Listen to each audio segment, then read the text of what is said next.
In the far future, deep in the Black Sea of Stars, the galactic empire of Zelther ruled over hundreds of worlds. They were proud, cold, and powerful, beings of light and metal, their ships brighter than suns. For thousands of years, no other race had ever made them bow. Until they met humans. The Zelther never feared anyone before. They thought themselves gods. But then their scouts found a small blue planet, Earth. It looked simple, full of water, green forests, and tiny cities. The humans were fragile compared to them, small creatures made of flesh and emotion. But something about them made the Zelther uneasy. It wasn't their weapons, their technology, or their ships, it was their history. The Zelther didn't understand why, but when their archives showed footage of human wars, revolutions, and survival, silence fell across the council. They watched as humans fought impossible odds, against nature, against each other, against extinction, and still lived. They saw cities burn, empires fall, and yet the species continued, stronger each time. General Vorin, the supreme commander of the Zelther fleet, didn't believe it at first. They are primitive, he said, just another organic race waiting to be ruled. But as he studied deeper, something disturbed him. The humans had survived ice ages, plagues, and wars that wiped out millions, and somehow, they rose again. The first contact mission was supposed to be simple. A small human outpost on Mars had sent a faint signal into space, a message of peace and curiosity. The Zelther received it. They decided to visit, to show their power. The fleet of 5 colossal ships entered the solar system like glowing daggers. On Mars, a group of scientists watched as the alien ships appeared in the red sky. Dr. Mira Hansen, the mission's leader, stared at the readings. "They're not from Earth. This is first contact." Her voice shook, but her eyes were steady. Behind her, the small human colony trembled with fear and excitement. The Zelther ship descended slowly, a vast shape of light landing before the human base. The air shimmered with energy. Then, a figure of silver metal and blue eyes stepped out. General Vorin himself had come. Mira took a deep breath and walked forward. Her suit reflected the alien light. She wasn't a soldier or a politician, but at that moment, she represented all of humanity. "Welcome," she said simply. Vorin's voice was like thunder. "We come from the Zelther Empire. You are now under our observation. Surrender your technology and knowledge. Resistance will be punished." The humans stared. For a moment, no one moved. Then Mira smiled slightly. "Observation is fine," she said calmly. "But we don't surrender. Ever." The Zelther guards aimed their weapons, but Vorin raised a hand. He was curious. There was no fear in her tone, only quiet confidence. That night, Vorin accessed Earth's global network. Their systems were easy to breach. He wanted to learn everything about this species before deciding their fate. But as he read more, something strange happened. The stories he found, humans fighting for freedom, standing against tyranny, sacrificing everything for others, confused him. Why did they keep fighting when there was no hope? He watched old videos of World War II, of soldiers standing in frozen fields, singing in the dark. He saw footage of Apollo 11, 2 humans stepping on the moon, saying, "That's one small step for man." He saw disasters, pain, and loss, and always, humans rising again. Something inside him, something ancient and buried, began to stir. When morning came, he met Mira again. "Your history is filled with destruction," he said slowly. "You kill your own kind. You burn your world." Mira nodded. "Yes," she said. "But we rebuild. Every time." Vorin looked at her for a long time. No one had ever spoken to him like that before. The Zelther conquered, enslaved, destroyed, but this woman spoke as if her people could not be broken, no matter what. Back on the Zelther mothership, the council waited for his report. "Are they a threat?" one asked. Vorin hesitated. "Not yet," he said. "But they will be." "What do you mean?" "They have something we do not understand. A fire. A madness. They destroy themselves to grow stronger. If that ever turns toward the stars. He stopped, his metallic fingers tightening. They will not stop. The council laughed. Then we will crush them before that happens. But deep down, Vorin wasn't sure they could. As his ship orbited above Earth, he looked down at the blue planet, so small, so fragile. Yet, it had survived everything the universe had thrown at it. And now, as he watched, millions of lights flickered across its dark surface, cities alive, restless, unstoppable. Vorin turned to his second-in-command. "Begin the study," he said quietly. "Learn everything about them. Their past, their wars, their myths." "Why, Commander?" the officer asked. "Because," Vorin replied, staring at the Earth, "if they ever remember what they truly are, the galaxy will kneel."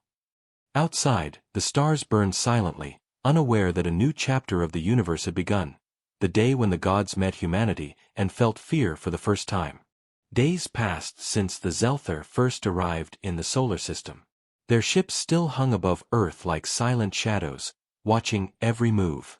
Humanity had never felt smaller, yet something strange was happening. Instead of fear, there was unity. For the first time in history, every nation looked at the same sky and saw the same question: what do they want from us? On the Martian colony, Dr. Mira Hansen couldn't sleep. She sat alone in the research dome, staring at the red horizon. The aliens had given no more orders, made no threats.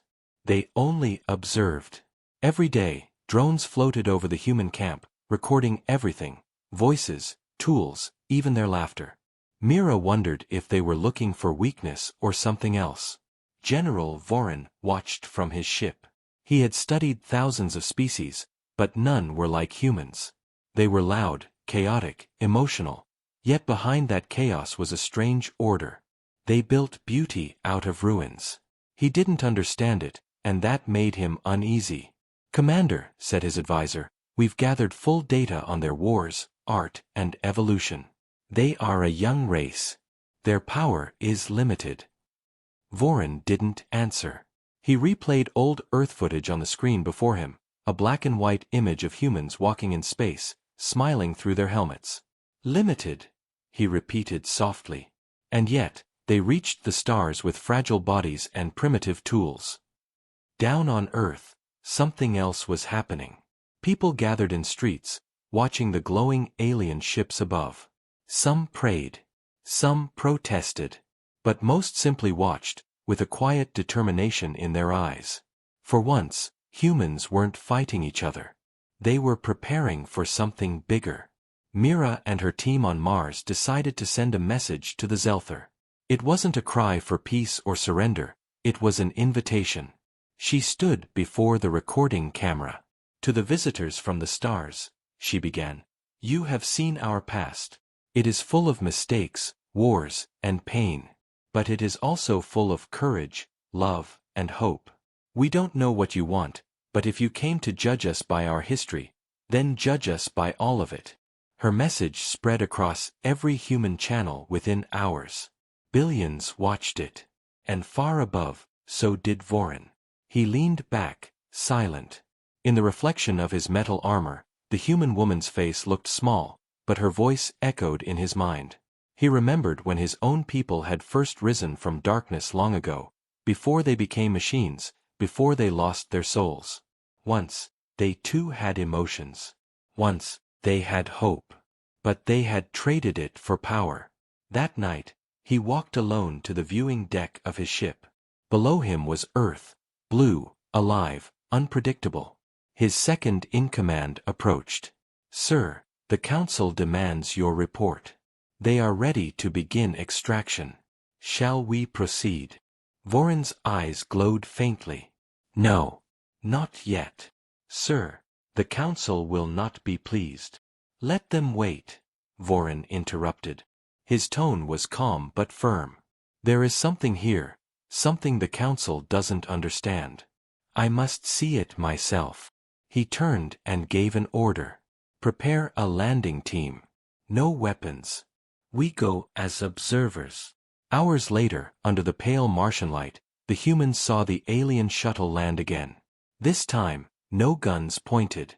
Mira and her crew waited at the base entrance. Vorin stepped out slowly, his tall form gleaming. The air hummed with his presence. The humans stared, unsure whether to bow or run. But Mira took one step forward. "You came back," she said quietly. "Yes," he replied. His voice was softer this time. "I want to understand." Mira blinked. "Understand what?" Vorin looked around, at the red dust, the human machines, the small camp struggling to survive on a dead planet. "How," he said slowly, "a race so fragile keeps moving forward?" Mira smiled a little. "Because stopping is the same as dying." For a moment, neither spoke. The wind carried only silence and the low hum of machines.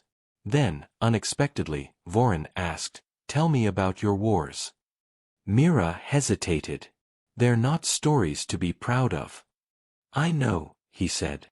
"That is why I must hear them." And so she told him, about the wars that broke the world, the soldiers who fought for freedom, the millions who died, and the few who rebuilt everything from nothing. She told him about the humans who explored the seas, climbed mountains, reached space. As she spoke, Vorin listened without interrupting. His bright eyes dimmed, as if each word carried a weight.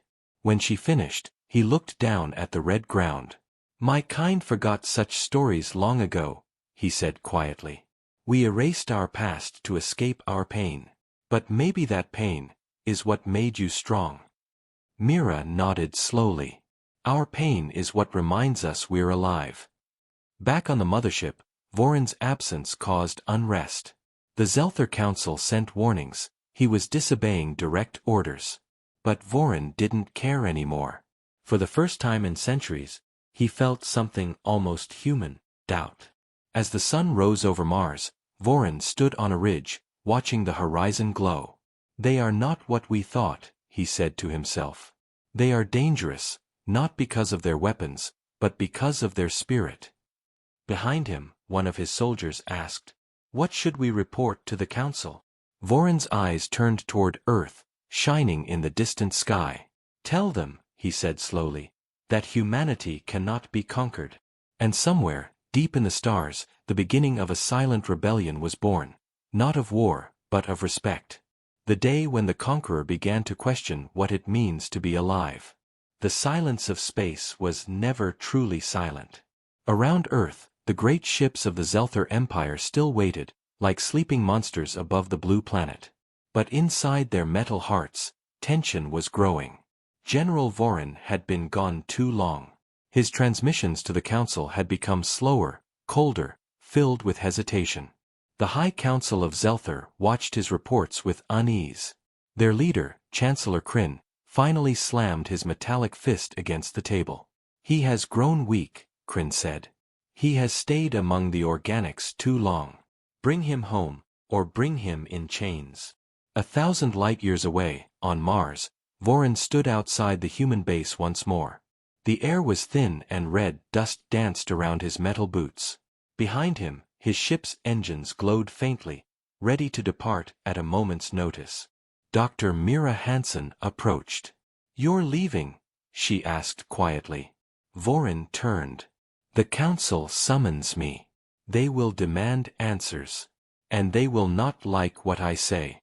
Mira looked at him, studying the alien's cold face. "You could lie," she said. "No," he replied. "Not about this." She nodded. "Then tell them the truth. Tell them who we are." He looked toward the horizon, his metallic voice low. "They won't believe it. They think strength comes only from control. But you," he paused. "You taught me that strength can come from pain, from hope, from chaos." Mira smiled sadly. "Then maybe it's time they learned what humanity truly is." Hours later, the alien ship lifted off, leaving a storm of red dust behind. Mira watched it disappear into the stars. She didn't know what would happen next, but she felt that the universe had changed forever. When Vorin's ship reached the Zelther fleet, he was immediately surrounded by escort drones. The council's voice came through the communicator, sharp and cold. "General Vorin," said Chancellor Kryn, "you have ignored direct orders. Explain yourself." Vorin entered the grand hall aboard the flagship. Hundreds of glowing eyes turned toward him as he walked down the long corridor. The council chamber was filled with the oldest and most powerful Zelther minds. Their voices merged into one. "You were sent to study, not to sympathize," Kryn said. "Have you forgotten who you serve?" Vorin stopped before them. "I have not forgotten," he said slowly. "But perhaps we have forgotten who we are." Murmurs spread through the chamber. Kryn's eyes flared bright blue. "Explain." "I studied humanity," Vorin said. "I saw their history, their wars, their suffering, their endless mistakes. But through all of it, they endure. They fall, they rise, and they never stop fighting. Not for survival but for purpose. For meaning. They are chaos," Kryn said coldly. "They destroy everything they touch." Vorin shook his head. "They destroy, and rebuild stronger. We erased our pain to become perfect, and in doing so, we lost everything that made us alive." Kryn rose from his seat. His body towered like a mountain of silver. "You speak treason, Vorin." "No," Vorin said, his voice firm. "I speak truth." For a moment, the hall was silent. The only sound was the hum of energy pulsing through the ship. Then Kryn gave the order. "You are relieved of command. Your ship will be seized. You will be reprogrammed." But Vorin did not move. Slowly, his eyes glowed brighter, not blue, but gold, a color long forgotten among their kind. "No," he said quietly. "I will not obey." The council gasped. Disobedience was impossible for their species. They were connected through a neural command network, every thought, every order linked. But Vorin had broken free. The guards stepped forward. Vorin turned to them. "Do you not see?" he said. "We have lived in shadows, afraid of our own memories. Humanity remembers its pain and turns it into power. They are what we once were." The guards hesitated. A spark flickered in their eyes. Doubt, a dangerous thing for a Zelther. Kryn shouted, "Seize him!" But before they could move, Vorin activated a hidden signal. His ship's systems lit up. A pulse spread through the chamber, not a weapon, but a message. In that instant, every Zelther on the ship saw what Vorin had seen, Earth's history.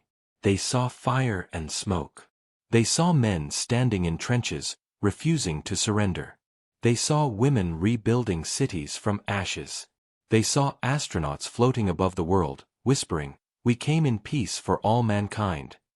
When the vision ended, silence filled the hall. Even Kryn stood frozen. Vorin looked at them. "Now you understand why they cannot be conquered." Kryn's voice shook with anger. "You have infected us with emotion. You have doomed us." Vorin turned toward the window, looking at the distant blue world. "No," he said softly. "I have given us a choice." Before the council could stop him, Vorin's ship powered up and jumped into warp space, heading back toward Earth. Behind him, the Zelther fleet trembled with confusion. For the first time in their long history, they did not know what to believe. Far away, on Mars, Mira received a faint transmission, a single message from Vorin. "Humanity will need to be ready," his voice said. "The council will come. They fear what they don't understand. But remember, they fear you." Mira stared at the message for a long time. Outside the window, the stars shimmered quietly. Humanity had always looked to the sky for answers. But now, the sky was looking back, and it was afraid. The stars were calm, but something dark was moving between them. The Zelther fleet had begun to shift. Dozens of their warships turned toward Earth, engines burning like cold fire. The council had decided, humanity was too dangerous to live. From his stolen ship, General Vorin watched the fleet formation on his screen. His metal hands tightened around the console. He had known this would happen, but seeing it still made his chest feel heavy. "Chancellor Kryn will burn them," said his second-in-command, Lyra. She was one of the few Zelther who had followed him willingly. He fears what he cannot control. Voron's eyes glowed faintly gold. Then we must show him something he cannot destroy. On Mars, Dr. Mira Hansen received the warning. The message came through static and broken sound, "They're coming." Just 2 words, but enough to freeze every human on the colony.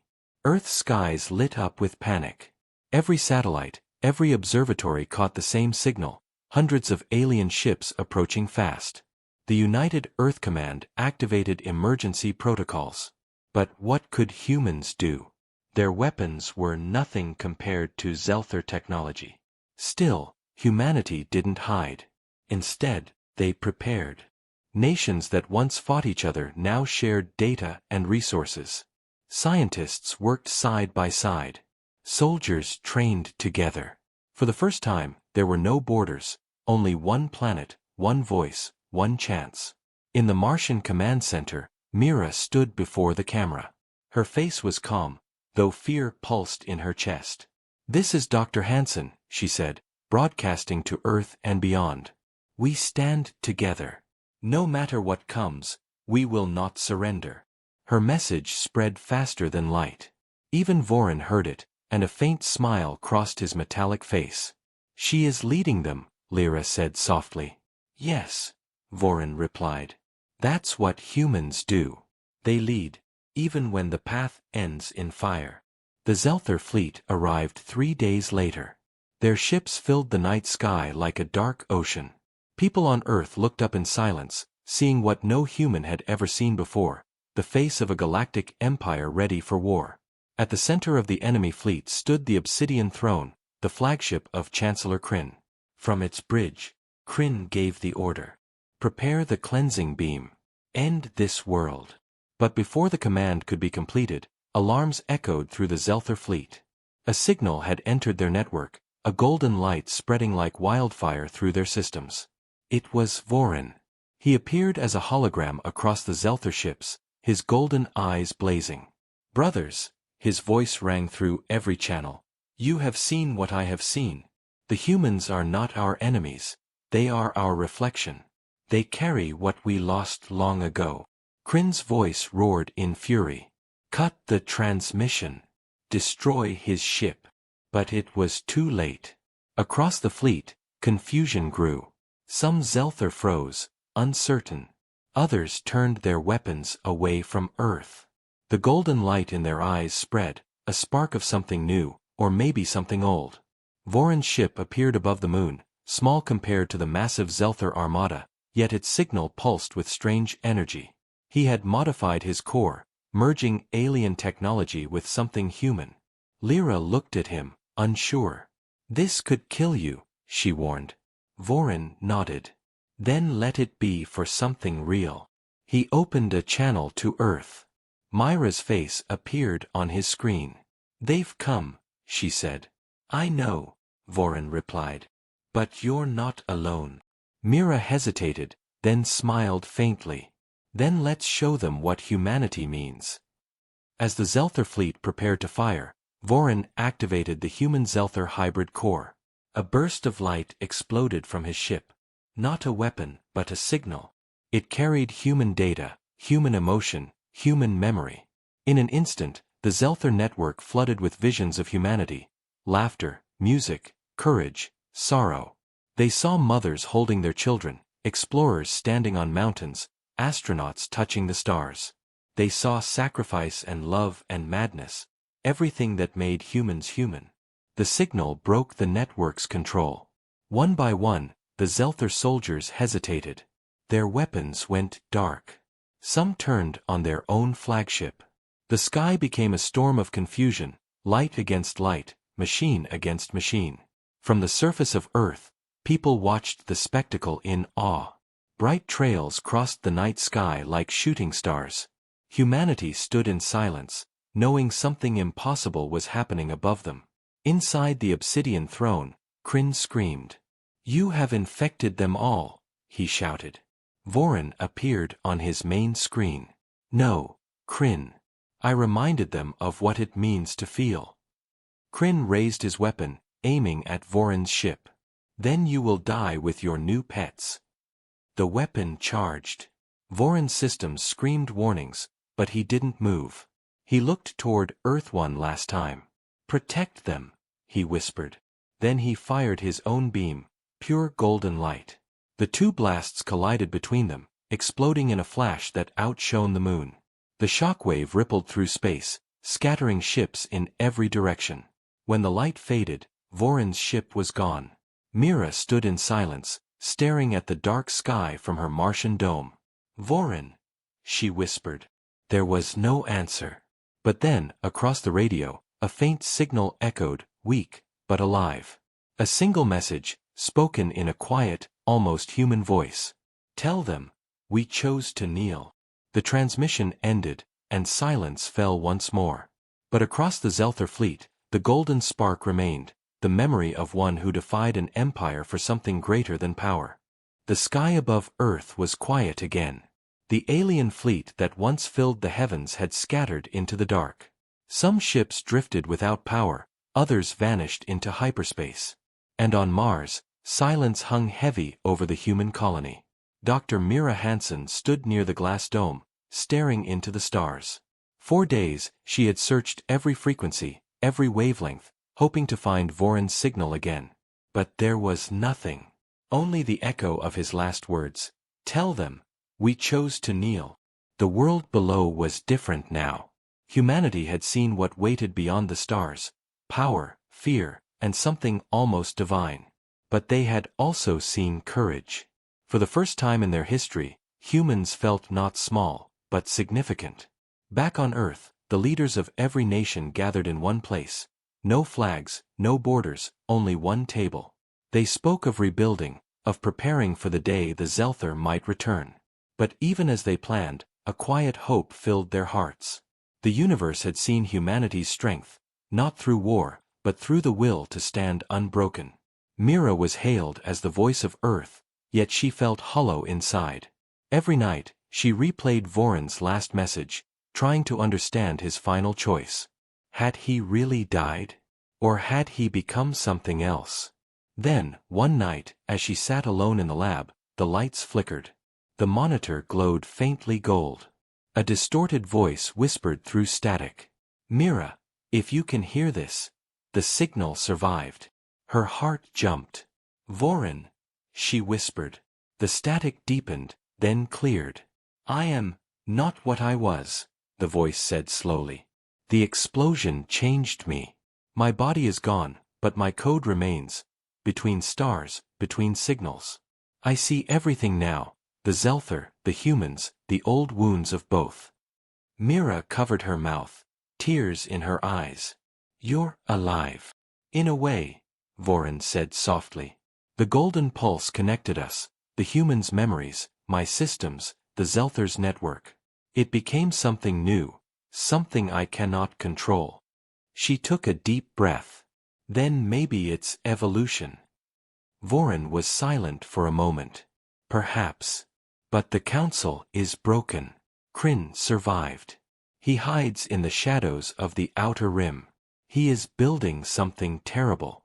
He calls it the Purity Code, a weapon to erase every trace of emotion in the Zelther. If he succeeds, they will become machines again, and humanity will be next.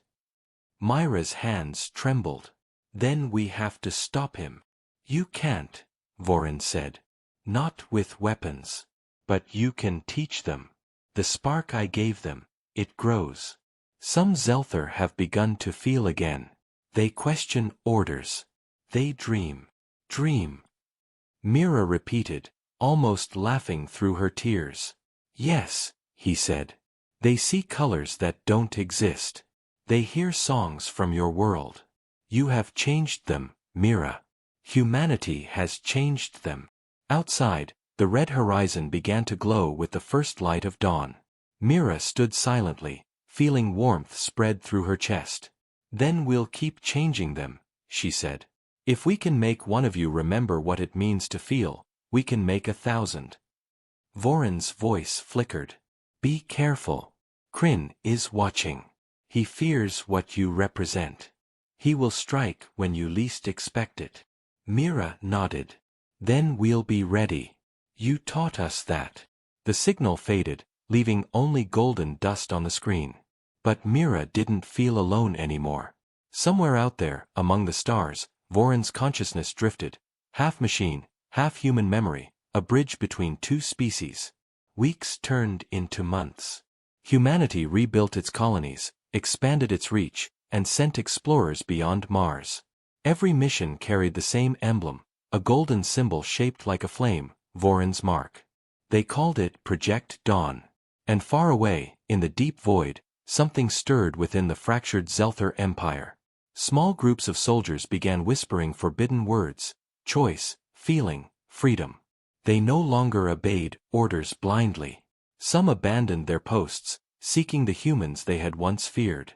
Others painted the golden flame on their armor, a sign of rebellion. Kryn watched this unfold from the shadows of his new fortress, his eyes burning cold blue. He infected them, he hissed. The humans have poisoned our purity. If the galaxy must burn to cleanse this stain, so be it. He turned to his scientists. Activate the purity code. Meanwhile, on Mars, Mira felt the first tremors. Communication signals across space began to vanish. The golden flame network flickered. Something was consuming the data, erasing emotion, erasing thought. Voron, she called out. If you can hear me, we need you. For a long moment, there was only silence. Then, faintly, a voice whispered through the comms. I never left. Above Mars, a burst of golden light shimmered across the sky. The stars seemed to bend, and from that light emerged a shape. Not a ship, not a man, but something in between.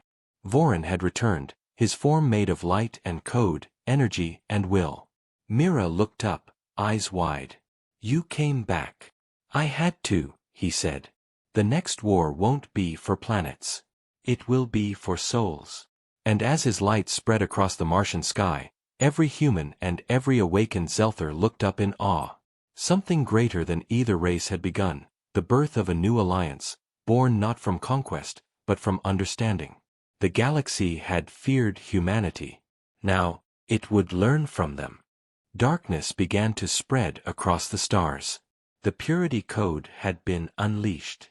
At first, it was only a whisper, a faint static in the signals between colonies. Then it grew stronger, sweeping like a digital storm through the void. Whole systems went silent. Ships stopped responding. Zelther, who had begun to feel again, suddenly froze, their golden light fading to cold blue. Kryn had done it. From his hidden fortress in the outer rim, he watched with satisfaction as emotion vanished from his people. No more weakness, he said softly. No more chaos. We will be pure once more. But not everyone was lost. On Mars, the golden flame still burned faintly. Voron's energy pulsed through the network, fighting the code like a heartbeat refusing to die. Dr. Mira Hansen stood at the center of the control room, watching the monitors flicker with golden and blue light battling across space. How far has it spread? She asked. Her technician shook his head. Almost everywhere. Earth's satellites are still holding, but for how long, we don't know. Keep them connected, Mira ordered. If we lose the signal, we lose everything. Suddenly, the screens flashed.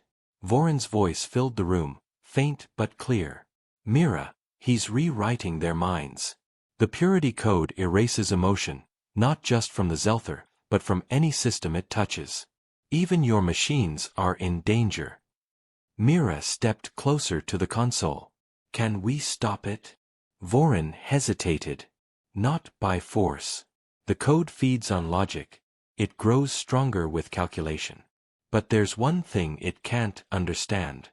What's that? Feeling, Voron said softly. It cannot process chaos born from the heart. It cannot calculate hope. Mira frowned. You're saying we fight data with emotion? Yes. You must show it what it can't comprehend. Humanity's greatest weapon was never technology, it was memory. The room went silent. Mira looked at the screens showing the spreading purity code, cold lines of light erasing everything in their path. Then, slowly, she smiled. Then we'll give it memories. She turned to her team. Upload the human archive. Every story, every image, every sound, everything that makes us human. Connect it to the signal. The technicians hesitated. That's billions of terabytes, Dr. Hansen. It'll overload the system. Then let it overload, she said. We're not saving computers. We're saving souls. Across the stars, the golden network flickered to life again. It carried laughter, music, wars, poetry, and pain, all the chaos and beauty of human history. The signal merged with Voron's light, and together they pushed back against the purity code. In Kryn's fortress, alarms blared. The massive data wave struck his systems like a storm. His screens filled with unfamiliar images, children playing in the rain, soldiers hugging their families, a mother whispering to her newborn. What is this madness? Kryn roared. It's life, Voron's voice echoed through the fortress. The one thing you cannot erase. Voron's form appeared in the chamber, glowing gold. His voice carried both machine precision and human warmth. You wanted to make the galaxy pure, Kryn. But purity is death. It's feeling that makes existence worth living. Kryn aimed his weapon, his blue eyes burning cold. You betrayed our kind for these weak creatures. No, Voron said quietly. I saved us from becoming less than them. Kryn fired. A beam of blue energy shot through the air, hitting Voron's glowing chest. The room filled with blinding light, but when it faded, Voron was still standing. The golden light around him pulsed stronger. You can't kill an idea, he said. And I am no longer just one being. From every corner of the galaxy, signals answered, human colonies, awakened Zelther, and rogue AIs. Their combined energy surged through Voron, a wave of golden fire. Kryn stumbled backward as the purity code began to collapse. The golden light consumed his fortress, melting through his systems, erasing his control. No! Kryn shouted. You'll destroy us all. Voron's voice echoed like thunder. Not destroy, free. The explosion was silent, but its light reached every world. The purity code shattered, and the Zelther across the stars woke as if from a long dream. For the first time in eons, they felt. On Mars, Mira and her team watched as the monitors stabilized. The golden flame spread across the map, alive and bright. The battle was over. She stepped outside the dome and looked up at the sky. A faint golden aurora shimmered above the atmosphere, stretching all the way to Earth. You did it, Voron, she whispered. A soft voice replied from the communicator. No, Mira. We did it. She smiled, tears in her eyes. What happens now? Now, Voron said, we rebuild, not as conquerors, not as survivors, but as something new. The Zelther and humanity, two sides of the same story. As the dawn rose over Mars, humanity looked to the stars not with fear, but with purpose. The galaxy had changed forever. And somewhere in the golden light drifting between worlds, Voron's voice whispered softly. Remember who you are, and the universe will never make you kneel again.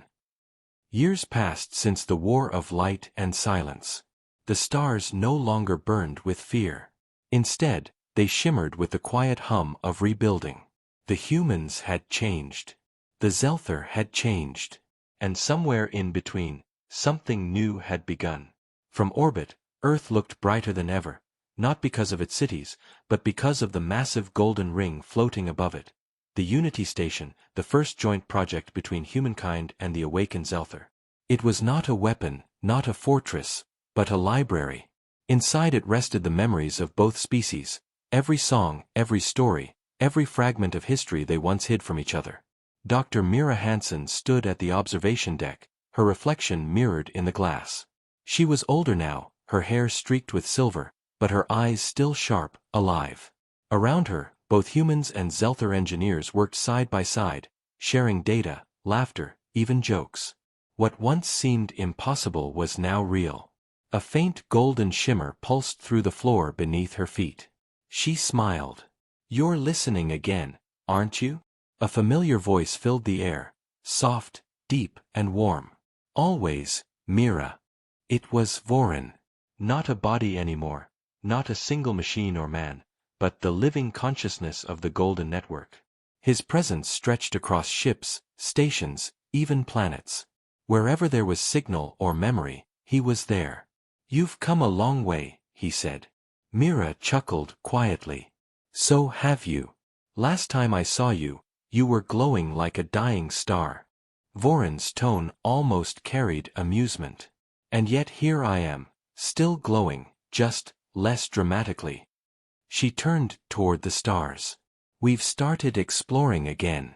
The colonies are spreading faster than we ever dreamed. The Zelther teach us how to travel through folded space, and we teach them how to feel. Yes, Vorin replied softly. And you've both learned how to hope. Then, his voice changed, quieter, thoughtful. But there's something else, Mira. Something I need to show you. The lights dimmed. The glass around her turned into a screen, showing an image of the farthest edge of the galaxy, a cluster of dead worlds, glowing faintly blue. We found something there, Vorin continued. Older than both our species. Older than the stars themselves. Mira frowned. What is it? A monument, Vorin said. Covered in symbols we both recognize, human and Zelther. But it's far too ancient for either of us to have made it. Her breath caught. That's impossible. I thought so too, Vorin said. Until I decoded part of the message. It speaks of the first flame, a race that existed before all others. They left behind a warning. And a promise. Read it to me. Vorin paused, his voice lower now, almost reverent. It says, we walked the stars and gave our children fire. When they forget, the flame will return, and with it, unity. Mira stood still, her heart pounding. You think it's about us? I know it is, Vorin replied. The Zelther's machines, your human DNA. Both share fragments of code too similar to be coincidence. We weren't enemies by fate. We were family, divided by time. For a long moment, neither spoke. Outside, the stars turned slowly, ancient and silent. Mira finally said, so all this, everything we went through, it wasn't just survival. It was remembering who we were meant to be. Yes, Vorin said. The galaxy wasn't teaching us fear. It was waiting for us to remember love. A soft light spread through the room as the Unity Station's main beacon came online, a pulse of golden energy that spread through space like a heartbeat. Every connected world, human and Zelther alike, received the same signal, a message written in both languages. We are the children of the first flame. We do not kneel. We rise together. The message spread faster than any war had ever moved. It reached colonies near Saturn, outposts around distant suns, and hidden Zelther fleets who once refused to believe in hope. Everywhere, the same thing happened. Lights began to glow gold. Even Kryn's name had become a whisper in history, a symbol of what blind perfection could destroy. His fortress was now a ruin, his code erased, his name remembered only as a warning. As Mira stood watching the signal spread, she felt peace for the first time in years. Vorin spoke again, his voice gentle. You've done it, Mira. Humanity has given the galaxy back its soul. She smiled faintly. No, we did it. You showed us that even machines can change. Vorin was silent for a moment. Then he said, do you know what I learned from you, Mira? What? That being alive doesn't mean never breaking. It means breaking, and still choosing to build again. She looked up at the stars, her eyes reflecting the golden light. That's what we do best. Outside, the Unity Station's beacon brightened, lighting up the blackness of space. In that golden glow, something seemed to shimmer. Faint outlines of figures made of light, ancient and watching, as if the first flame itself had returned to witness its children. Vorin's final words echoed through every system, every mind connected to the network. Once, the universe knelt before gods of power. But now, It kneels before something far greater, the will to be human. And with that, the stars themselves seemed to breathe again. The war was over. The galaxy was reborn. Humanity and the Zelther began a new age, not of conquest, but of creation. Together, they built worlds of light, filled the void with life, and carried forward the flame that would never die. Because when the aliens learned humanity's past, they did not destroy them. They chose to kneel, and in doing so, they rose together.